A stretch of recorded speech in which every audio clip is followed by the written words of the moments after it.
Баршаңызға қайырлы күн достар. Бүгін сіздермен осындай гороховый суп дайындаймыз. Ол үшін видеоның соңына дейін қарап, лайк басып, комментарий жазуды ұмытпаңыздар.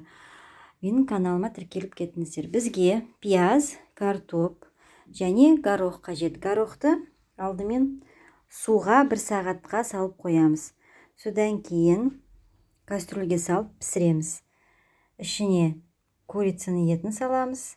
50 минуттай горох пен курицаны пісіреміз. Содан кейін пісіп болғасын картошканы салып, лавровый лист салып, барлығын пісіріп дайындаймыз. Пияз бен сәбізді осылай майға қуырып аламыз. 5 минуттай қуырамыз.